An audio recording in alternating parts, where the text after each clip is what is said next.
Welcome to another episode of Planet Possible. We're delighted you're joining us to hear evidence-led discussion about topics that are critical to the way we manage our water, nature and climate. A huge thanks to our sponsors, Decisio, Arup and MWH Treatment, and you'll hear a little bit more about them later. We're really grateful for their support in bringing the podcast to you. If you're new to Planet Possible, I'm Niki Roach, an enthusiastic connector of people and ideas and a fellow of CIWEM, the Chartered Institution of Water and Environmental Management. This week, we're taking the chance to revisit one of our most listened to episodes. First published in June last year, it's an interview with Tony Juniper, one of the UK's most influential voices on nature. Tony gives a great overview of the environmental challenges facing the planet and how we can make progress on addressing them. This is a slightly abridged version of the original episode with some time-specific references removed.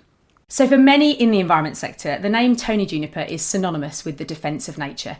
He's led major organisations, run global campaigns and advised at the highest levels. So in this episode, we're going to explore how we achieve the pace and scale of change that's needed to create a system that meets the needs of people thriving on a living planet. Well, let's start, Tony, by hearing your view on the state of nature, both globally and closer to home here in the UK.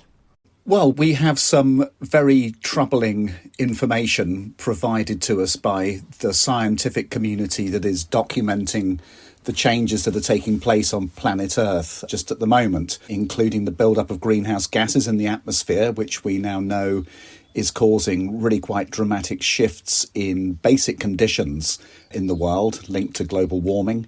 And then we see a parallel body of data which is documenting the decline of nature, the abundance of nature, 3/4 reduction in the abundance of vertebrates since 1970. We see an ever-lengthening list of endangered species produced as the IUCN assesses animals and plants at risk of extinction. And then we also see the decline of different ecosystems from coral reefs to tropical rainforests.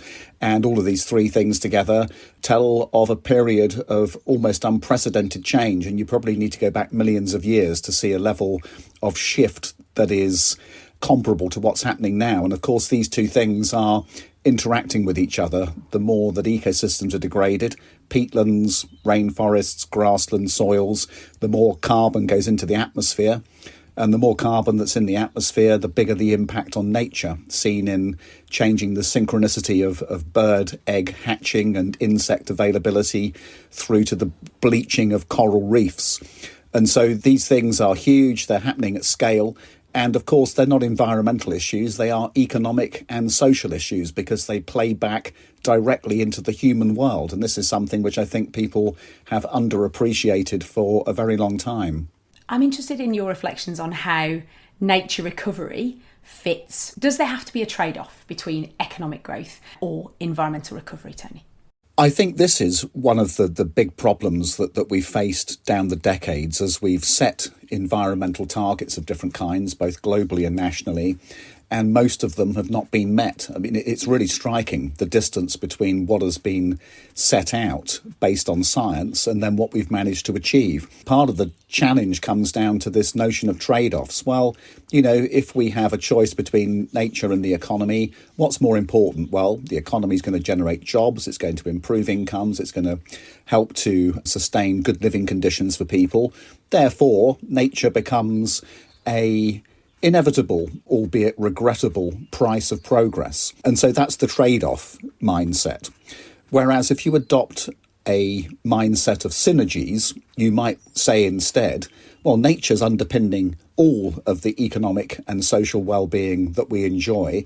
Therefore, should we restore nature as part of our economic development ambition? And the answer to that is yes, of course we must, because that's what the science tells us, that if we restore nature, we can build a more resilient and sustainable economy into the future that's going to be better for people. And so this is quite a fundamental difference between how we look at things now compared to how we might be looking at things if we're going to solve these environmental problems. And seeing nature as a prerequisite and an enabler of economic development and growth is the difference, I think, that we now need to reflect into policies and the way in which we conduct ourselves. And this is then saying that no, nature and economic growth are not incompatible, but we're going to need to take a different approach about synergies rather than trade-offs if we're going to be able to achieve outcomes that are, for example, leading to more houses being built at the same time as making sure there are more birds and insects in the environment. And that is something which we have the know-how to now do, but which we need to achieve a political consensus around and to have people's backing from local communities through to private sector boardrooms to be able to do this. And this is one of the reasons why I wrote Just Earth, was to reveal some of these connections between a healthy society and a healthy economy and a healthy and recovering natural environment. And putting the two together is really the big job of the 21st century, because for all of the 20th century, when we knew about these environmental issues, they were seen as choices with economic development rather than being necessary for it to continue. I'm really interested to talk to you about inequality. One of the things that really struck me was the stat that you shared that in 2020, the sort of 2,000 billionaires in the world controlled more wealth between them than the poorest 4.6 billion people, so more than half the global population. And in the UK, wealth distribution is the most unequal it's been since the late 1970s. And we know that inequality goes far beyond wealth. So, Tony, from your perspective, where does inequality fit in solving the kind of global and those local challenges of nature depletion and global heating? This is the theme of the entire book, really, and it touches quite a lot of related issues. But the point being that social inequalities of different kinds, wealth, gender, race, intergenerational, these differences between those who enjoy particular privilege and those who suffer the consequence. I mean, this is really right at the very heart of the environmental conundrum. This is my basic thesis, and you can see this in different ways. And perhaps the simplest is to note that as the greenhouse gases are building up in the atmosphere, the people who are putting it there are doing so very unequally. A tiny proportion is coming from the world's poorest. Half of it is coming from the world's 10% of most wealthy people. So 1/10 of us is responsible for a half of it, and the bottom half of humanity is responsible for about 10% of it. It's like the inverse, and thereby inviting questions around, well, you know, if there are still poor people, and there are, how are we going to lift them out of poverty? And you see that we're going to have to better share the environmental space to do that. We can't have everybody consuming at the level of the richest as they emerge from poverty. We're going to have to reallocate the environmental space, and greenhouse gases is one example of that, but it also applies to resources that are in consumer goods and also land and water. And, you know, that disproportionate level of consumption is one of the biggest inequalities that blocks progress, because the rich and the better off globally have been, let's put it mildly, they've been reluctant to change their lifestyles in order to create space for others. So there's a massive inequality there. And then you see the inequalities that emerge in the distribution of environmental impacts. And so a lot of things that are decided that are a good idea, opening more gas and oil fields, citing industrial pollution in particular places, the distribution of accessible, beautiful green spaces. These things are really very different in terms of your life experience. If you're the chief executive of an oil company deciding to open a new oil field in the Arctic, chances are you will not live in a low-lying country with very poor infrastructure and a low level of resilience, because you wouldn't be there. You'd be living somewhere where you could ride out the consequences of the decisions being made. That wouldn't necessarily be a conscious decision, but the truth is that, you know, the people living in the places where the environmental impacts are being most heavily felt, you know, these are not the people who are deciding to invest or to approve those particular activities. And in the book, I go into a lot of this around industrial pollution, traffic pollution, the fact of poorer people and racial minorities in Western countries having less access to green space. And then, of course, on the big issue of climate change, you can see that the people who are suffering the effects of that are not really the polluters. They're people suffering without contributing to the problem. And I do go into some details about the extent to which this actually still boomerangs back on the main polluter countries in terms of how these unequal impacts can lead to social tensions that can spill over even into armed conflict, which then draws in countries like the UK and the United States, as was the case in Afghanistan, which arguably was a conflict in part fuelled by climate impacts on the snows and ice in the Himalayas. And then on top of those unequal distributions of impacts and the unequal consumption is the extent to which inequalities block the policies needed to sort it out. And I talk about, our food system, which is the principal cause of biodiversity decline, the energy system, which is the principal cause of global warming. These things are often not fixed because of political problems that arise from there being a group of citizens who can't afford to keep up with, the changes we need to make in agriculture to be more regenerative, more agroecological, more sustainable. These things are always regarded as an attack on cheap food. And of course, it's cheap food that keeps people fed in many Western countries. And so we can't move to where we need to be because we've got poverty acting like an anchor, dragging us down at every turn as we need to improve the environmental credentials of farming. And you see the same the whole time on climate policy being attacked nearly every week. And actually, a lot of what is said is not even true, but nonetheless, it still gets traction because we have a lot of people who are perceived to be the victims of green policy. Our water companies discharging vast amounts of sewage into rivers. 15 years ago, we decided to protect people on low incomes from higher water bills and not to invest in the infrastructure needed to clean up that sector. And so you see a set of issues there as well, again, linked to social inequality. And then, of course, the solution to all of that is to have more economic growth. And the principal driver of economic growth, of course, is another cause of environmental damage, namely mass consumerism.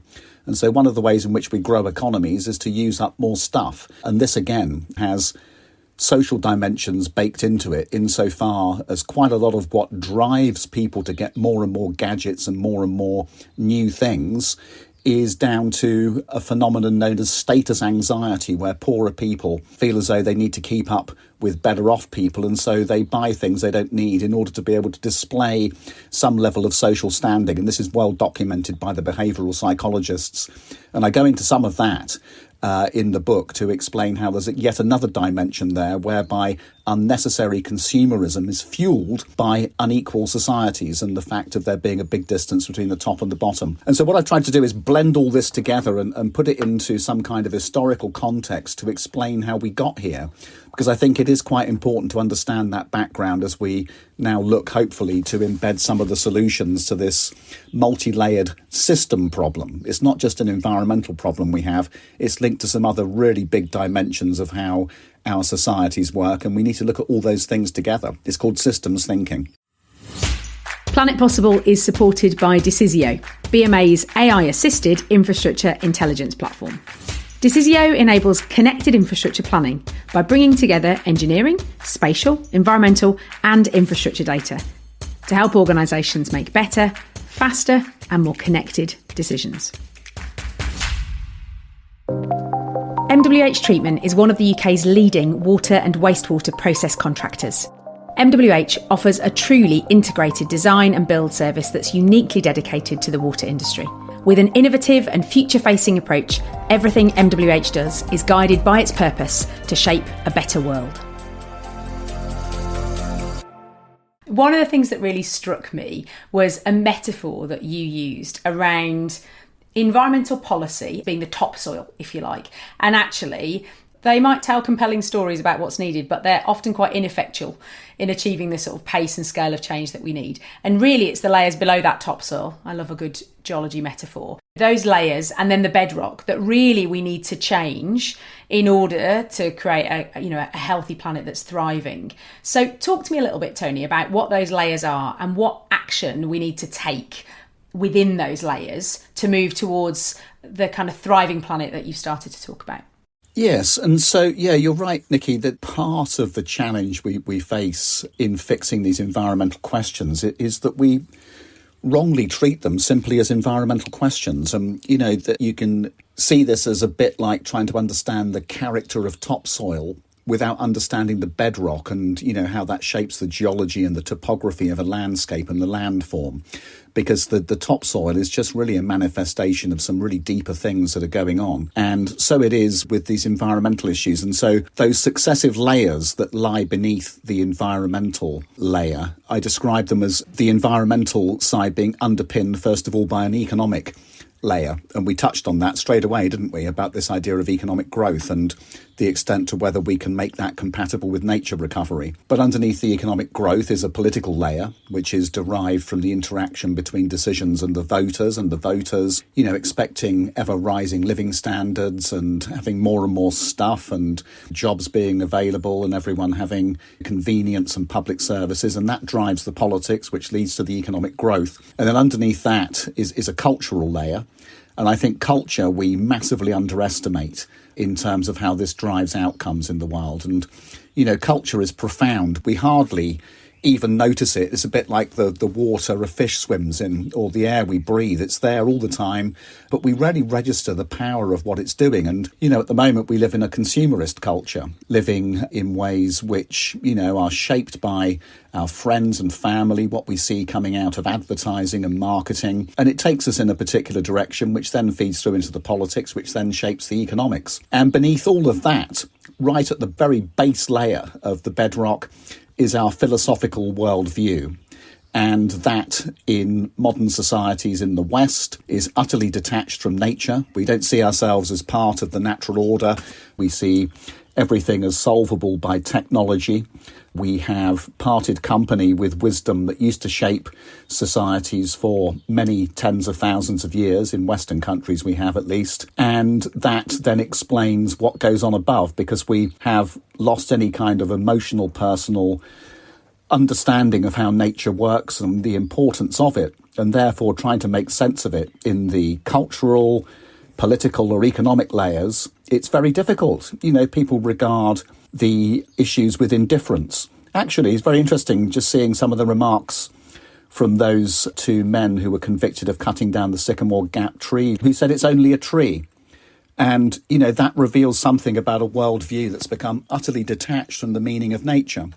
And so if we don't pay attention in these deeper layers, I fear we will continue to go round in circles and express deepening frustration about the lack of action on the environmental side. And so this then invites questions about, okay, what are we going to do about that? Well, I think the simple point is that environmentalists need to be thinking more broadly than simply parts per million of CO2 or where the best protected areas are, and to be connecting that work, which remains essential. I'm not saying we don't do that. We must do that. But it needs to be translated and connected into these different layers, and to be able to find ways of being able to build momentum that is more than simply a lot of facts being endlessly recycled by, good advocacy and good communications. That is not enough. We're going to have to deepen the discussion. And actually, one of the things I do is try to encapsulate that difference between where we are and where we could be in a different label for what we might regard as an agenda for the future. Because I also reach the conclusion that both socialism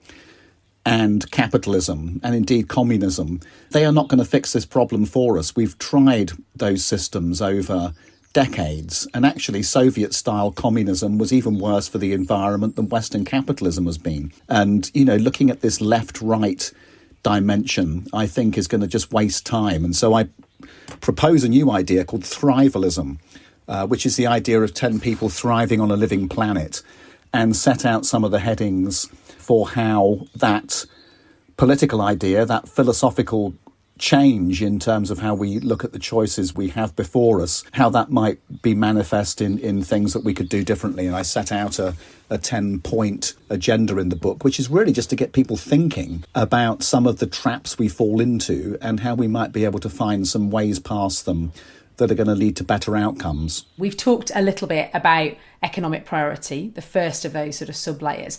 I'm interested, Tony, in what you think about the way nature and climate is covered in the media and by politicians. Well, this is critical, isn't it? The media is one of the big shapers of the cultural dimension, which then feeds the politics. And so the media, notwithstanding a few exceptions, is mostly full of content which reflects a political point of view. Look at some of the newspapers in this country that are very right of centre. They are climate denying. They think environmental rules and regulations are a brake on economic growth, and they constantly attack the agenda at every opportunity they get. And that undoubtedly shapes the way people think about this. And then, of course, we now have the rise of social media, which is now absolutely rife with misinformation. I just looked at some stuff the other day with still active and very forthright climate change denial being shared. And, some of it is quite cleverly done to the point where if you don't know what's really happening, you would be inclined to believe some of that. And some people evidently do believe it. This is problematic. And of course, the people who by and large own those media organisations are the people in that top 10%, actually in the top 0.1%, many of them. And they have a strong interest and commitment to the status quo. And so, these editorial positions that are taken by major media organs, are undoubtedly influenced by their owners. If it was about science, there would be a different set of stories in there, and there aren't. And, this is something which is really quite challenging. Actually, during the course of going around and speaking about Just Earth, I've been on a platform with Mike Berners-Lee, who's also just published a book called Climate of Truth. And I read his book and he read mine before we did an event together. And actually, we've written a pretty similar book, but he starts from the premise of truth. I start from the premise of equality, or fairness, actually, more accurately. And he goes into quite a lot of detail about this problem that we're now discussing around sources of information, what's reliable, what's biased, the editorial choices to choose this story rather than that story, to ignore some really important stories about the future of the planet's biosphere. And he basically says that we should all be very careful about the information sources that we use and should simply avoid those which are known to not be telling the truth. And he says the same about politicians as well, that we just need to be very cautious and very alert to when we're being misled, and to just register that fact and to avoid those sources or those representatives when they come to office, because they can't be relied upon. He's picked up on this theme in that book in really quite a thorough way, and I very much agree with him. This is a real difficulty, and the information space now is just so utterly fragmented that all of us have got multiple choices all the time about what we're going to tune into, and just being cautious and careful about that is a very important thing, recognising that many of our fellow citizens, they're utterly baffled by this and don't necessarily have the bandwidth to be able to know what's real and what's not. I think also there's something about the challenges that we're talking about are so ginormous that sometimes it's easier to think, I'll switch off. I'll find a version of the truth that is more convenient, that is easier, that's more palatable, that's less frightening, that I feel like I can control. I think there's something about the language that we choose to use, and as people working as professionals in this space, recognising that we're the geeks and that's absolutely fine, but not everybody else is going to speak our language. So actually, how do we make it really accessible and remove some of that inertia? We touched on politics. And I'm mindful that you are the chair of Natural England, so there's only so much that I can ask you to express a view on. But if I can draw you a little, what's your view, certainly in the UK context, around how nature and growth are being managed together? Yeah, so there's versions of the political discussion. Sometimes you see what you might call a both-and approach, which is certainly the one that, at Natural England we would say the science backs, which is to say that we need to restore nature at the same time as we do economic growth. And then sometimes you get glimpses of another story which says that nature's getting in the way of growth, thereby we need to protect nature less. It's only at moments when actual decisions are made that you can see which is the real story that's being progressed. And what we've said at Natural England, recovering nature for growth, health and security, recovering nature being vital for economic goals, for public health goals, and also for security in terms of food and water security, and also climate security and our ability to adapt to changes that are coming and which we're already beginning to see. Society does need to move beyond these very binary frames of reference, which are deliberately inserted by the media at times. Do we have jobs or do we have low carbon? Do we have food security or do we have nature? Do we have low bills or do we have environmental regulation? I mean, all of this stuff is posing choices which are oversimplistic to the point of being distractions. And extent to which we will be able to recognise this more joined up agenda, I think really is going to be down to the quality of the discussion, which takes us back into questions of media and politics, really. As a global consultancy with extensive technical and advisory expertise, Arup works across the entire water cycle, with utilities, local and regional governments, commercial and domestic water users and partners. From designing and maintaining key water infrastructure services to advising on natural catchments and flood defences, Arup helps its clients consider long-term economic, environmental and social dimensions. Arup, like Planet Possible, is focused on making progress for our climate, water and nature. We've talked a little bit about the need to change. I'm interested from your perspective, Tony, on where the momentum to drive that change comes from. Now, this is good. A good question. Thank you. Whenever you kind of get into discussions about fairness and equality, very often it becomes an attack on the kind of elite and on the wealthy. And in the book, I don't do that, but invite those with privilege and wealth and position to see the establishment of a fairer world as very much in their interest, because it's the people with influence and money and power who've got the most influence and the ability to change things most quickly. I mean, it's obvious, isn't it? It's why we finished up in the place we're in. But can we encourage those people who enjoy that kind of power and influence to use it to create a fairer society, to solve these environmental problems in a way that will make life better for them, not just for people who presently are struggling or are excluded or feeling disrespected or left behind, because that is going to cause problems for everybody. What's now happening with our planet's life support system and the social stresses and pressures that are coming as part and parcel of that, including armed conflict. And so if you have wealth, if you have power, if you have influence, if you have access to shaping public opinion, my call in the book is to be using all of that to be creating the more equal and sustainable society that's going to be good for your children as well as everybody else's children, and indeed probably in your own lifetime, depending on how old you are. That's one of the big messages in the book, is to invite people who've got the means to change things to be using their abilities to do that now before it's too late. Here on Planet Possible, in previous episodes, we have enjoyed conversations about Te Mana o Te Wai in Aotearoa, putting the health of the river first and giving nature a voice.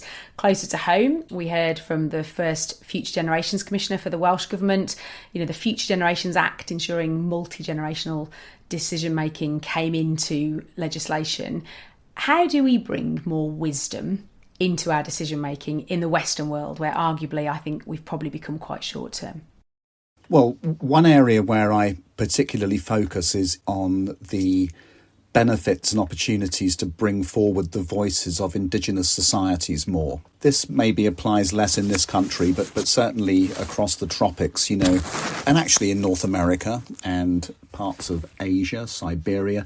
You know, there are Indigenous communities that have survived the last few centuries of major change. And I have been privileged to work with some of those people over the years, including at global summits. And, you know, their call is to combine Indigenous wisdom with modern technology to be able to solve the problems that are now at hand. And so what do we mean by Indigenous wisdom? Well, for them, and indeed for us, it's really about our relationship with nature, because their wisdom tells them that they are utterly reliant on the natural world for everything, for their economy, for their well-being and their spiritual understanding of the world. It's all nature-based. And in Western societies, we don't have that anymore. We've got vast amounts of information, but we've completely lost sight of that fundamental wisdom that we are all part of the natural order. So can we bring that wisdom to combine with our modern, godlike technological capabilities to be able to solve the problems that we have? And I go into some conversations with Indigenous leaders towards the end of the book to understand what they think that could look like. And effectively, what they were all offering from different perspectives is partnership in being able to solve what they can see now are existential challenges for humankind. These are people who live close to nature. They can see what's going on more clearly than anybody going to an air-conditioned supermarket in their car and buying their food in a plastic bag. We're utterly divorced from what's happening. These people are living on the front lines of global heating and nature decline, and they can see that we're heading into a period of extreme danger, and they are offering partnership in being able to solve these problems. And so they work at the global level in the United Nations treaty processes. Some of them work in the political systems in Ecuador, in Canada, in New Zealand, for example, where they can get some voice through politics. Others are doing practical work on the ground. I am privileged to be chair of a charity called Cool Earth, which is a UK-based organisation which is empowering Indigenous communities in the rainforests to be able to get control of the land because they will protect it, whereas the people who want to convert it to cattle pasture and logging concessions won't. And the difference between the logging concessions and the cattle pasture people and the Indigenous people is this worldview, this wisdom that the Indigenous people have. So can we find ways of empowering them to hang on to their worldview and their way of life? And, you know, some of the things I've mentioned, representation in domestic politics, activity at the UN level, practical work on the ground are all things that are occurring, whereby some of these societies are beginning to get some traction in shaping outcomes for the future. So there is some hope there, I think, in being able to see the prospect for partnerships that can get us through this increasingly dire period that seems to lie ahead in terms of the declining state of our environment, and bringing that Indigenous voice into the conversation at multiple levels, I conclude, is one thing that we could and should do. So, Tony, after 40 years of campaigning, and arguably, you know, you're the chair of Natural England now, but I think you're probably still a campaigner at heart. What gives you hope? Well, there are glimpses of hope everywhere all the time. But I think the thing that we have to do is to see the difference between likely good outcomes and the possibility of good outcomes, rather the likelihood and the possibility. And, you know, we really need to be focusing in those areas where we can see hope and where we can make most progress. And can we come up with some new economic ideas? Can we empower Indigenous peoples? Can we get people with power and influence to be advocating for big systemic change? And the answer to all of that is yes, but it's no good just hoping for it. We're going to have to make it happen. And so we're going to have to do some work. I think probably that's sometimes a little bit of a danger with optimism, is sometimes it can become unwarranted optimism and we kind of sit back and think, well, probably it's going to be all right. I saw something good the other day. We need, therefore, to take on the mantle of seeking change as well as hoping that we'll get change, because the hope is warranted and, you know, things can change and we can see good alternatives, but we can't expect them to occur on their own. It's going to require everybody to be part of the shift that's needed. Optimism underpinned by action, I think, is what I'm hearing. So, yeah. Yes, exactly. And actually, that's it, Nikki. And I think probably that's a very good way of putting it. The biggest hope comes from action, actually. If you're taking action, you've got a right to be hopeful. If you're waiting for someone else to sort it all out, then probably don't be so hopeful. So, Tony, we are here at the end of another episode of Planet Possible. I've got one final question for you, and I ask all my guests this. I'm going to pass you the Planet Possible magic wand. Give it a wave. We've covered a lot, but you can make anything possible with my magic wand. What do you want to make possible, Tony? So I'd like to make it possible for the leaders of countries to have the insight of some of the people I spoke to in the book who live deep in the rainforests of South America and who are connected to nature in ways that is barely imaginable for most of us in the West, never mind our elected and other leaders in business and in institutions, because I think if that wisdom was available to a wider body of influential people, I think we'd make very rapid progress. As ever, time has flown by and here we are at the end of this episode of Planet Possible. Thank you for joining us. I hope you found the conversation insightful and I hope it's given you something to think about in your world. If you don't already, then subscribe to Planet Possible wherever you get your podcasts and we'll magically appear in your feed. And we've got more fantastic guests and topics lined up for the rest of this year, so I hope you'll join us for those. All that leaves me to say is a huge thank you to my superb guest, Tony Juniper, and our sponsors, Decisio, Arup and MWH Treatment. That's it, everyone. Stay curious, look for connections, and imagine what's possible.